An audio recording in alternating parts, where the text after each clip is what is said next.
Dans l'actualité des idées aujourd'hui, la France vue du tribunal de grande instance de Bobigny. Alors que la loi pour la confiance dans l'institution judiciaire est soumise ce mardi au vote des députés, quel regard porte-t-elle sur la relation entre les citoyens et leur justice? À quoi ressemble la France vue du tribunal de grande instance de Bobigny en Seine-Saint-Denis?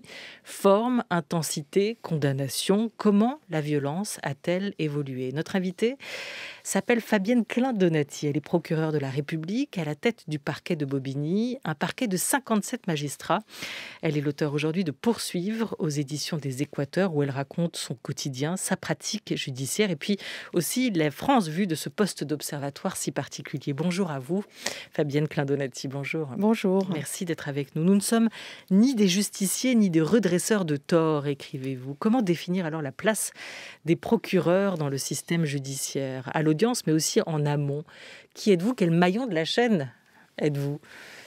Le maillon de la chaîne, je ne sais pas s'il faut parler de maillon parce que, on dit toujours la chaîne pénale, voilà, c'est un maillon avec la police en amont et le parquet ensuite et après la juridiction aussi qui peut être amenée à condamner. La place qu'on occupe aujourd'hui, je pense qu'elle n'est pas bien connue de l'ensemble des citoyens. On ne sait pas vraiment ce que c'est un procureur et quel est son rôle et comment il travaille, quelle est sa mission. C'est un petit peu ce que j'essaye aussi d'expliquer à travers ce petit bouquin. Le procureur de la République, on dit, voilà, c'est le magistrat qui représente la société et l'intérêt général, en tout cas qui le défend. Alors quand je dis la société, c'est la société dans son ensemble. Et qu'il le défend parce qu'il est dans son rôle de faire en sorte que les auteurs d'infractions soient interpellés, qu'ils puissent se voir comment confrontés à la justice, quelle que soit la forme de cette confrontation. Donc c'est notre rôle essentiel. Donc la direction de la police judiciaire. Donc nous suivons les enquêtes, nous leur donnons des orientations, nous orientons surtout les personnes qui sont interpellées dans le cadre de ces enquêtes. Et ensuite, en fonction de la nature des faits, si les infractions sont constituées, qu'on a réuni les éléments probants dans une enquête qui se veut la plus objective possible, nous prenons des décisions. C'est-à-dire que nous orientons. Et c'est souvent ce que je dis un peu dans ce livre, c'est l'expression que j'aime bien d'ailleurs, qui est « on est un passeur de justice ». C'est-à-dire que en fait, il y a des tas de choses qui se passent sur un ressort. Bien sûr, une délinquance qui peut être plus ou moins importante selon les ressorts. Et nous suivons les enquêtes et ensuite on les oriente. C'est-à-dire qu'on fait une sorte de tri pour passer le travail qui a été fait à la justice dans une autre configuration. Ça peut être bien évidemment de saisir la juridiction compétente, qui peut être un juge d'instruction, un tribunal correctionnel, un tribunal de police, la cour d'assises, dans les cas les plus graves, et qui peut être aussi des alternatives aux poursuites. On ne décidera pas de poursuivre une personne bien que les faits sont constitués, bien qu'elle en soit l'auteur, on donnera une autre orientation.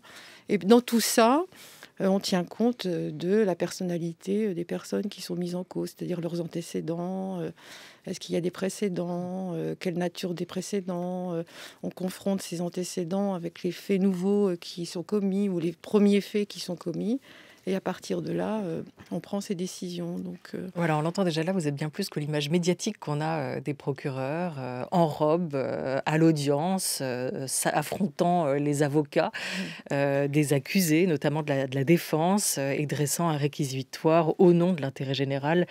Vous êtes à l'interface, comme vous l'écrivez, entre les actions policières et judiciaires. Vous défendez l'intérêt général de la société et contribuez au maintien de l'ordre public. Et contrairement à certaines idées reçues, vous ne représentez pas l'accusation, mais la République.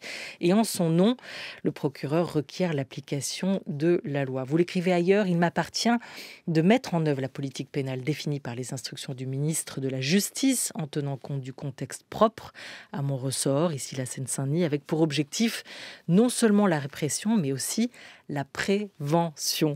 Et ça, c'est un mot important. Les instructions du ministre de la Justice. Alors, le parquet, il a si souvent été mis en cause pour son manque d'indépendance. C'est un statut que le ministre actuel de la Justice, le garde des Sceaux, ancien avocat pénaliste Éric Dupond-Moretti, souhaitait, il y a un an encore, réformer. Où en est-on? Il y a une loi qui est en discussion en ce moment, même soumise au vote des députés. Une loi dite Dupond-Moretti pour la confiance dans l'institution judiciaire. Est-ce que la réforme du statut du parquet est en jeu dans cette loi? Non, pas du tout. Pas du tout. Ce texte-là qui est en discussion devant l'Assemblée nationale, enfin, qui va se terminer par ce vote-là aujourd'hui, mais en première lecture, ne traite pas du tout du statut des magistrats du parquet. D'ailleurs, pour qu'on puisse réformer le statut des magistrats du parquet, il faut un texte spécifique qui soit voté de la même façon par l'Assemblée nationale et le Sénat et qui ensuite est soumis au vote du Congrès, c'est-à-dire le rassemblement de l'Assemblée nationale et du Sénat. Et donc, on n'y est pas. Alors, on y a été par le passé, puisque au temps où c'était Lionel Jospin, Premier ministre, pardon, et Elisabeth Guigou, garde des Sceaux, le texte qui se voulait de réformer ce statut du parquet a été voté par l'Assemblée nationale et le Sénat. Mais à la dernière minute, Jacques Chirac n'a pas souhaité réunir le Congrès. Et donc, il y a un texte, je dirais aujourd'hui, qui est quasiment tout prêt. À regret, vous qui êtes procureur, vous estimez que ce statut devrait être réformé, celui du oui, parquet? Je le regrette parce qu'il s'agirait par une disposition, enfin en tout cas une première disposition tout à fait simple, qui permettrait de sortir un peu de ce fantasme du parquet aux ordres. Je le dis comme ça, mais c'est un petit peu ça qu'il y a derrière. C'est-à-dire qu'à partir du moment où il y a ce lien, je veux dire, hiérarchique et surtout dans la nomination des magistrats du parquet, on suppose, quand on est mal intentionné, je pense, que le parquet est aux ordres du pouvoir exécutif. Alors il suffirait juste de dire que les procureurs sont nommés par le Conseil supérieur de la magistrature avec un avis conforme du Conseil supérieur de la magistrature qui lirait le ministre. C'est-à-dire que le ministre, si l'avis du Conseil supérieur de la magistrature sur un candidat qu'il a proposé est défavorable, il serait obligé de suivre cet avis défavorable et donc de ne pas nommer la personne qu'il a proposée. Voilà, donc c'est une première disposition qui serait relativement simple et qui, jusqu'alors, n'a pas posé de problème à ceux qui l'ont déjà voté par le passé. Alors vous dites fantasme, il y a aussi parfois sûrement des moments, sinon on n'en parlerait pas depuis aussi longtemps, où les instructions légitimes que donne le garde des Sceaux, le ministère de la Justice au parquet peut dépasser un peu ce champ et où ce rapport hiérarchique pose problème. Mais au-delà de ça, parce qu'on va pas refaire l'histoire du parquet aujourd'hui, c'est intéressant cette idée on parle aujourd'hui de la confiance que les citoyens ont dans leur institution judiciaire. Et est-ce que vous l'avez ressenti, vous, cette défiance, toutes ces années où vous avez exercé à Bobigny, en Seine-Saint-Denis, depuis le temps que vous êtes maintenant aussi à la tête de ce parquet de 57 magistrats? Quelle en est la cause pour vous, si vous la ressentez? Moi, je la ressens pas dans le travail quotidien qui est le nôtre. Je ressens pas cette défiance. Ce que je vois et ce que j'entends, c'est des justiciables qui sont pas satisfaits de la façon dont leur affaire a été traitée ou du résultat, des décisions qui sont rendues dans des affaires dans lesquelles ils sont impliqués ou en cause ou victimes. Ça, on l'entend régulièrement. Mais la défiance au quotidien vis-à-vis de l'autorité judiciaire dans son ensemble, moi, je la vis pas comme elle est décriée aujourd'hui. Alors, c'est peut-être pas telle qu'elle est décrite aujourd'hui, mais vous évoquez quand même aussi, dans certains quartiers, cette idée même de justice qui semble avoir déserté. Ce qui semble témoigner aussi d'une rupture du lien entre les citoyens et l'institution judiciaire, par endroit, par quartier, par moment. Oui, Mais moi, je parle de la Seine-Saint-Denis. Oui, Et donc, la Seine-Saint-Denis, c'est quand même un territoire très particulier, je veux dire, qui peut se retrouver de façon peut-être moins importante dans d'autres métropoles ou grandes villes comme Marseille ou Bordeaux ou Toulouse, enfin, peut-être. Mais ce n'est pas une généralité. C'est-à-dire qu'on a effectivement en Seine-Saint-Denis comment une délinquance qui est très importante, qui au quotidien nuit aux citoyens, je dirais, honnêtes qui vivent dans les quartiers et qui ont ce sentiment, peuvent avoir légitimement ce sentiment qu'il ne se passe rien, qu'on ne fait rien, même si ils peuvent voir comment quotidiennement la police, comment dans leur quartier, ils peuvent avoir ce sentiment qu'il ne s'est rien passé pour un auteur qui aurait été interpellé, qu'on revoit peut-être le lendemain dans le même quartier et où les problèmes ne se règlent pas tout de suite sans visibilité. Donc je comprends que là, il puisse y avoir cette défiance et aussi ce sentiment qu'il y a cette fracture entre le citoyen et sa police et la justice. alors vous le comprenez, mais comment vous l'expliquez? Je l'explique parce que oui, je le comprends bien sûr, mais je l'explique parce que c'est aussi une réalité. C'est une réalité. Et c'est une réalité, donc il ne faut pas se voiler la face. C'est aussi une réalité qui fait qui est due sûrement à un manque de moyens, mais qui est due aussi aux conditions d'existence de ces personnes dans ces quartiers où comment on a rassemblé peut-être involontairement une population qui vit les mêmes difficultés, que ce soit des difficultés économiques, d'emploi, de structuration familiale. Voilà, il y a ce phénomène de société-là qui est très particulier. En 2018, lors de l'audience solennelle de rentrée de votre tribunal à Bobigny, vous lanciez d'ailleurs un appel au secours sur la capacité de la justice à répondre à cela, à cette délinquance aussi. Est-ce que vous avez été entendue, Fabienne Klein-Donati? Ah oui, oui, alors là, j'ai été entendue. Oui, j'ai été. C'est bien parfois, non? Ah oui, non, mais Quand on donne de la voix. voilà, j'ai été entendue, mais ces audiences solennelles, c'est des moments importants pour l'autorité judiciaire. Il faut comment dépasser ce décorum qui est celui des magistrats qui viennent en robe, en costume solennel, parce que c'est le costume un peu différent de celui qu'on a quand on est en audience, je dirais, courante. C'est un moment fort pour la juridiction pour dire, et même pour un département, un ressort, pour dire, voilà, l'année dernière, voilà ce que nous avons traité, voilà comment nous l'avons traité, avec quels moyens et dans quelles conditions. Mais ça renvoie aussi à ceux qui sont dans la salle de l'audience solennelle. Voilà ce que nous avons pu constater de l'état je dirais, entre guillemets, de la société de ce département, comment elle vit, quels sont les conflits qui la traversent, quels sont les contentieux que nous avons à traiter. Et c'est aussi, bien sûr, un moment pour dire, voilà, les difficultés auxquelles nous sommes confrontés et nos projets d'avenir, voilà, pour l'année qui vient, qui s'ouvre, voilà comment nous voyons les choses. Et effectivement, j'ai été entendue, puisque assez rapidement, voilà, on s'est inquiété de ce qui nous manquait comme moyen, et moi en particulier, parce que c'était moi qui m'exprimais. Qu'est-ce qui vous manque, vous, procureur de la République, pour avoir ce que vous dénoncez dans votre discours, une réponse pénale qui soit un peu mieux graduée et qui soit plus à la hauteur des enjeux de ce département? Donc j'ai eu des moyens de magistrats supplémentaires, le tribunal a eu des juges en plus, nous avons eu progressivement des fonctionnaires en plus, ce qui nous a permis effectivement d'augmenter la voilure de la juridiction, c'est-à-dire de faire plus d'audiences pour pouvoir juger plus rapidement et des personnes qui méritaient vraiment d'aller devant le tribunal. Voilà, parce que vous le dites aussi, hein, certains magistrats ont parfois l'impression de vider la mer à la petite cuillère, hein, pour la réalité du travail. C'est un peu la légende du colibri, hein, celui qui cherche à Ouais. éteindre ce grand feu de forêt en apportant des petites gouttes d'eau de la mer avec son bec et qui se fait interpeller. Ce n'est pas avec ces gouttes d'eau que tu vas éteindre le feu. Le colibri lui répondant: je le sais, mais je fais ma part. C'est ce que vous vous dites, Fabienne Klein-Donati, tous les jours. le jour? Oui, Je fais ma part. Oui, tous les jours. Tous les jours, je fais ma part. Enfin, quand je dis je, c'est mon parquet fait sa part.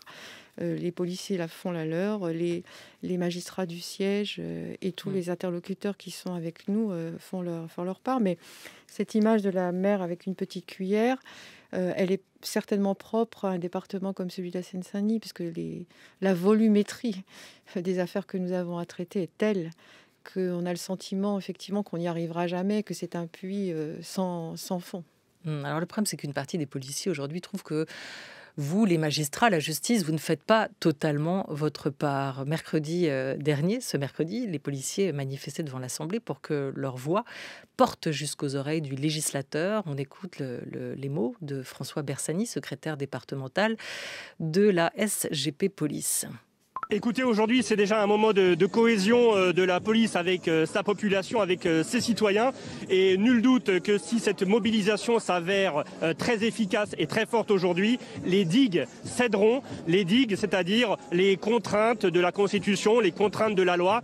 Nous sommes ici devant le Parlement, devant l'Assemblée nationale, car nous savons très bien que ce sont les parlementaires qui pourront amender la loi existante. Nous ne demandons pas des peines automatiques. C'est une erreur de langage dans la bouche du pouvoir exécutif. Nous demandons une peine minimum. Une peine minimum, c'est juste une graduation de la peine qui commencerait par exemple à 1 an de prison pour aller jusqu'à 10, et non pas des peines automatiques comme au restaurant où vous avez l'entrée à 10 €, le plat à 20 et le dessert à 5. C'est pas du tout ce que l'on veut. Nous, on veut juste que des peines minimales et incompressibles soient appliquées aux agresseurs de policiers. Comme le dit le slogan, eh bien, nous sommes payés pour servir, pas payés pour mourir. Et lorsque nous sommes agressés tous les jours, on a besoin d'une réponse forte de l'État. Et si ça doit passer par un toilettage de la Constitution, d'une loi, d'une circulaire, ça doit être fait. Voilà, alors c'était mercredi dernier en hommage à Éric Masson, ce rassemblement. Éric Masson, c'est le policier tué à Avignon le 5 mai dernier lors d'un contrôle d'identité.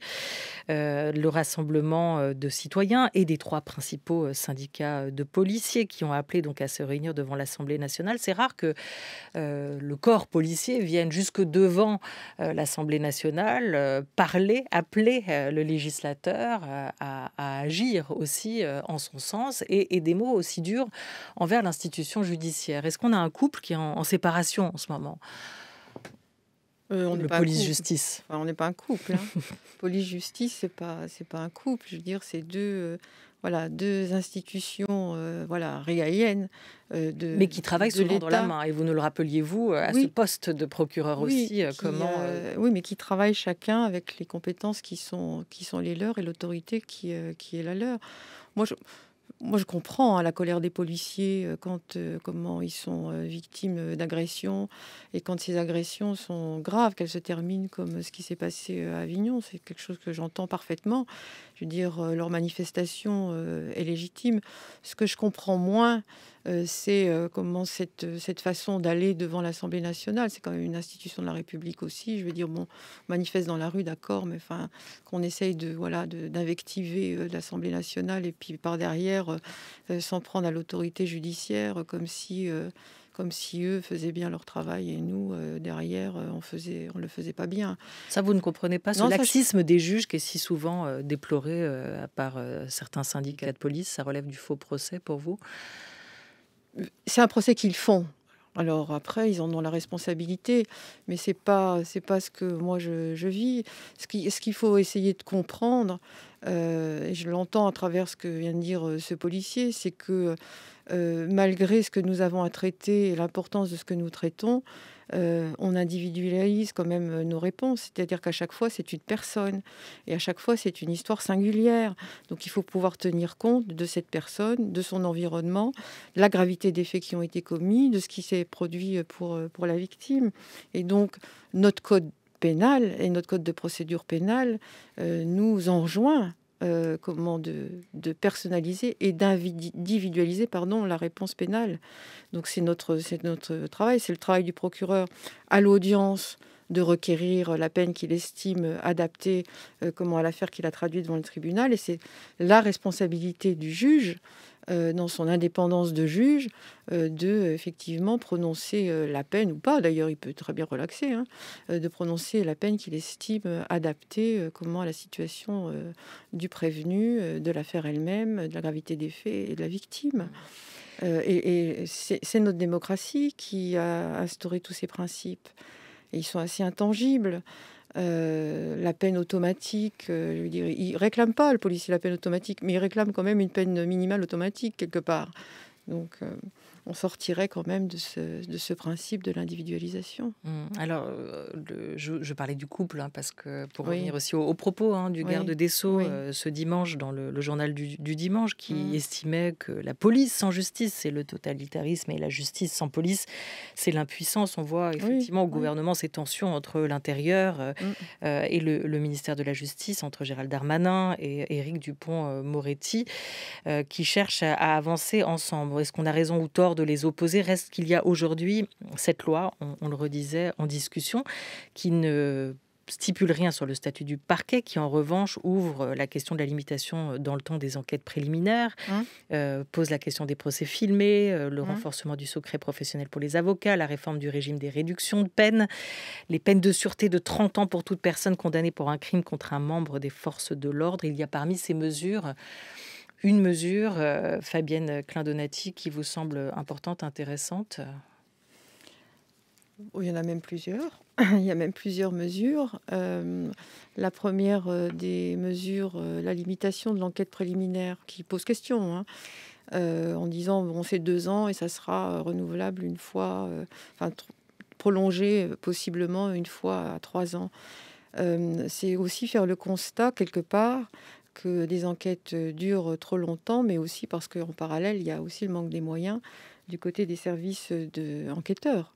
Une enquête préliminaire, on la confie à un service de police, et donc c'est à lui de répondre aux instructions du procureur de la République sur les actes à conduire dans le cadre de cette enquête.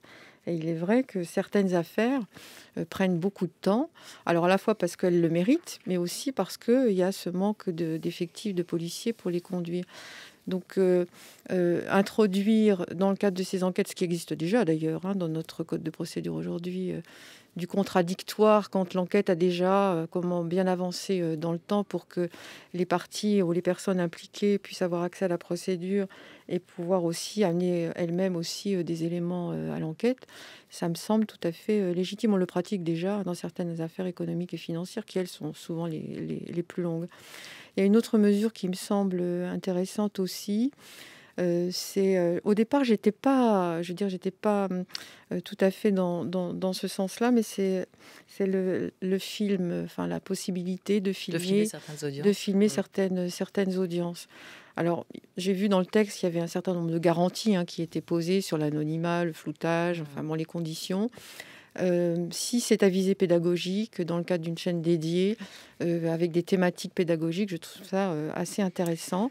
Ça permettrait aussi de nous sortir un peu d'une certaine ombre qui fait qu'aujourd'hui, on dit un peu tout et n'importe quoi sur le travail de la justice. Voilà, et on se souviendra du film de Raymond Depardon, notamment sur les comparutions Ouais. immédiates, ce temps de la justice. D'ailleurs, vous soulignez-vous les bénéfices des comparutions immédiates, la possibilité de confronter dès l'issue d'une garde à vue le prévenu à ses responsabilités et aux conséquences de ses actes, d'apporter aussi aux victimes une réponse rapide et un soutien immédiat. Elles sont souvent pointées du doigt, ces compas, comme on les appelle. Vous ne parlez pas de justice expéditive ou d'abattage, comme beaucoup d'observateurs, mais estimez qu'il est important aussi d'avoir différents temps de justice et différentes justices. J'aimerais qu'on parle de la violence telle qu'elle a pu s'installer aussi en Seine-Saint-Denis et ailleurs en France. Beaucoup parlent d'une intensité plus grande.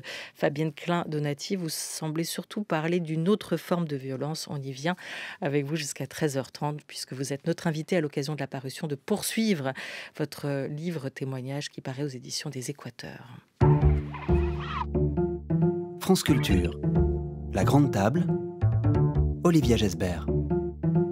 Chaque matin, écrivez-vous, Fabienne Klein-Donati, je rappelle que vous êtes procureure de la République à la tête du parquet de Bobigny, en Seine-Saint-Denis. Chaque matin, les rapports de police témoignent de la violence qui ronge la Seine-Saint-Denis. Cette violence est-elle plus forte qu'ailleurs? Est-elle différente? Comment a-t-elle évolué? Des affaires de règlement de compte, vous les évoquez dans ce livre, entre adolescents issus de quartiers différents ou de bandes rivales. On en entend beaucoup parler parce qu'elles sont peut-être plus médiatisées ou pas. Au début de l'année, c'est un adolescent qui a été violemment tabassé sur la dalle de Beaugrenelle dans le 15e. En 2019, en Seine-Saint-Denis, et vous revenez sur cette affaire, l'escalade de la violence entre jeunes des Lilas et du Pré-Saint-Gervais tournait au drame avec la mort d'un adolescent de 15 ans poignardé. Enseignants, famille et amis de Kéwi, c'est son nom, racontaient. Ça arrive souvent entre les garçons, mais aussi des filles qui se battent entre filles parce qu'elles sont pas du même quartier, pas de la même ville, ils s'insultent, ils se bagarrent. C'est pas normal que quand on sort de chez nous, on a peur. D'un côté, on a peur de représailles, de gens extérieurs au lycée qui viendraient un peu se venger. Voilà, j'ai pas forcément envie de me prendre un couteau sans faire exprès. Écoutez, je vais être clair. Vendredi, on a un collègue qui revient, couvert de sang, parce qu'il a essayé de donner les premiers soins à un jeune homme qui a pris des coups de couteau dans le thorax. C'est pas des conditions normales d'enseignement. On entend des élèves qui disent oui, non mais moi, je peux pas prendre certains trajets quand je me rends à l'établissement, qui disent vouloir changer d'établissement. Et là-dessus, si on en arrive là, que des enfants à 15 ans soient dans une si grande délinquance, c'est que nous, en tant que société, nous avons failli. Il manque de surveillants, il manque de moyens pour faire des sorties. Combien de collèges, il n'y a pas de professeurs qui sont mis en poste en mois de septembre. Et tout le monde s'en fout en fait. On est dans le 93. Là, moi, hier soir, j'ai vu des photos d'un des inculpés porté au nu. Bravo, vive, je ne parlerai pas de son nom, voilà, des cœurs qui défilent pour dire que ce qu'il a fait, c'est un héros, quoi. Il y a des ados pour qui ça n'a pas de sens, une vie, en fait. On veut que ce drame soit le dernier et que le nom de mon frère serve à ce que tout ça cesse, à ce que l'État se mobilise. On est arrivé à un stade où c'est inexplicable, en fait. Ça fait mal au cœur de voir que, voilà, qu'on se fasse la guerre entre villes. Voilà, des témoignages recueillis au micro de nos confrères de France Bleu, Fabienne Klein-Donati. On est arrivé à un stade, nous dit la sœur de Kiwi. Est-ce qu'il y a un seuil qui a été franchi dans ces dernières années? Est-ce qu'il y a une violence nouvelle, telle que vous pouvez le constater? Oui, il y a vraiment une violence nouvelle. On le voit bien d'ailleurs à travers ces témoignages. C'est-à-dire qu'un fait qui pourrait être au départ assez anodin, qui pouvait être traité, je dirais, avant de façon assez simple par la famille, par l'environnement éducatif, famille ou éducation nationale, ou même le quartier, l'association, les choses se traitaient aujourd'hui. C'est plus tout à fait le cas. On a cette violence qui... Alors, moi, je ne suis pas sociologue, je ne peux pas l'expliquer, mais il y a cette violence qui est certainement portée par les modes de communication. C'est vrai que je parle des réseaux sociaux comme chambre d'écho, comme caisse de résonance, mais c'est un facteur qui est quand même relativement important. L'information circule vite, et comme elle circule très vite sur les réseaux sociaux, elle est absolument pas... il n'y a pas de recul de prix, elle n'est absolument pas étudiée, elle n'est pas remise dans son contexte. Donc ça part, voilà, et ça fait une traînée de poudre, malheureusement, et il n'y a personne autour pour désamorcer. Pour désamorcer, et puis pour dire, voilà, stop, on s'arrête, on réfléchit 2 minutes, et après, quelqu'un d'autre, que vous-même d'ailleurs, pourra traiter ce qui est à l'origine. Vous n'êtes pas sociologue, mais vous dites aussi que la misère s'invite au tribunal. Au cœur de ce récit, cette Seine-Saint-Denis, département difficile où, écrivez-vous, la misère sociale dans laquelle vit une grande partie des habitants du département s'invite au tribunal dans tous ses aspects. Elle s'observe à l'œil nu, sous la lumière la plus crue. C'est vrai. C'est vrai, c'est tout à fait ça. Je dis c'est tout à fait ça, c'est moi qui l'ai écrit. C'est assez facile. Oui, c'est vraiment un département très, très particulier. Je veux dire, il est surpeuplé. C'est un tout petit département, avec presque bientôt 2 millions d'habitants. C'est le taux de pauvreté un des plus élevés, taux de chômage très, très élevé, des familles monoparentales en nombre important si on se compare par rapport aux autres départements d'Île-de-France. Une grande précarité, avec des moyens, je dirais, quand même colossaux qui sont développés. Ce département a fait l'objet d'aides relativement importante, avec une présence importante des politiques publiques. D'ailleurs, on voit bien comment beaucoup de choses s'expérimentent en Seine-Saint-Denis, parce que la population à laquelle on est confronté envoie des messages qui nous disent il faut réagir, et on essaye de trouver les solutions. Et ce département, forcément, quand les gens viennent au tribunal, bien sûr, ils ne viennent pas pour rien. On les voit quand ils sont victimes, on les voit quand ils sont dans des procédures devant le juge aux affaires familiales, quand ils vont devant le juge des enfants. devant le tribunal correctionnel, bien sûr. On la voit tous les jours, cette situation de cette population dans le département de Seine-Saint-Denis. En 36 ans d'une carrière durant laquelle j'ai été substitut, procureur, juge des enfants, un dossier a toujours fini par chasser l'autre. Aussi passionnant ou sordide soit-il, souvent les deux à la fois. En revanche, chaque violence exercée sur un enfant m'a paru insupportable. C'est la plus injuste, la plus difficile à admettre. Parce que les droits d'auteur de ce livre que vous signez aujourd'hui aux éditions des Équateurs, Fabienne Klein-Donati, seront reversés à l'association Hors la rue, qui soutient aussi les mineurs étrangers en danger. Les mineurs, justement, ils sont au cœur de ce livre, auteurs de violences, mais aussi victimes de violences. Vous racontez notamment la prostitution des mineurs RES, dont un tiers des filles a moins de 15 ans aujourd'hui. Les violences sur les enfants, celles entre jeunes. Vous racontez aussi le retour des enfants de Syrie, parce que toutes ces situations se présentent à vous dans ce département aussi et dans ce territoire. On sent aussi une jeunesse en danger. Oui, une jeunesse en danger sous tous les aspects que vous venez de décrire. À la fois parce qu'un mineur délinquant, pour moi, est aussi un mineur en danger, à la fois parce qu'un mineur victime, il est de toute façon en danger. Un mineur qui se trouve dans un milieu familial carencé, dans un quartier lui-même carencé, est un mineur potentiellement en danger. Alors le danger, il peut prendre différentes formes. Ça peut être les dangers directement physiques, ça peut être le danger de conditions d'éducation compromises, normales.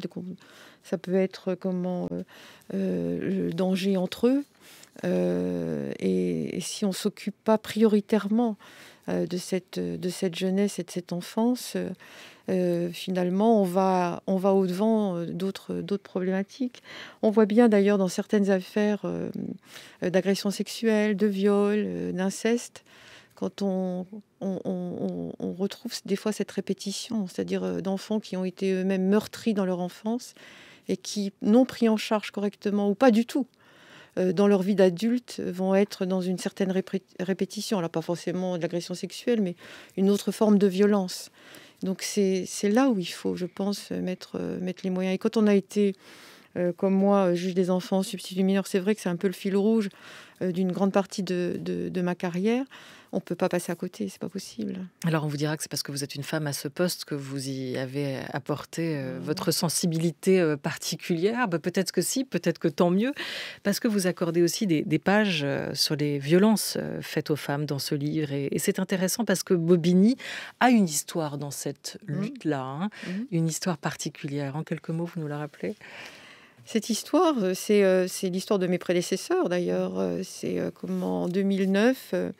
l'histoire du téléphone grave danger, qui est une initiative justice, mais aussi une initiative de l'Observatoire départemental des violences faites aux femmes, et donc qui est aussi, je trouve, le meilleur exemple de ce que le partenariat peut produire.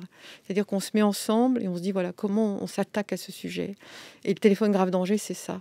C'est-à-dire c'est police, justice, association, collectivité territoriale, qui ont imaginé ce dispositif qui, finalement, s'est généralisé sur le territoire national et rentré dans notre législation.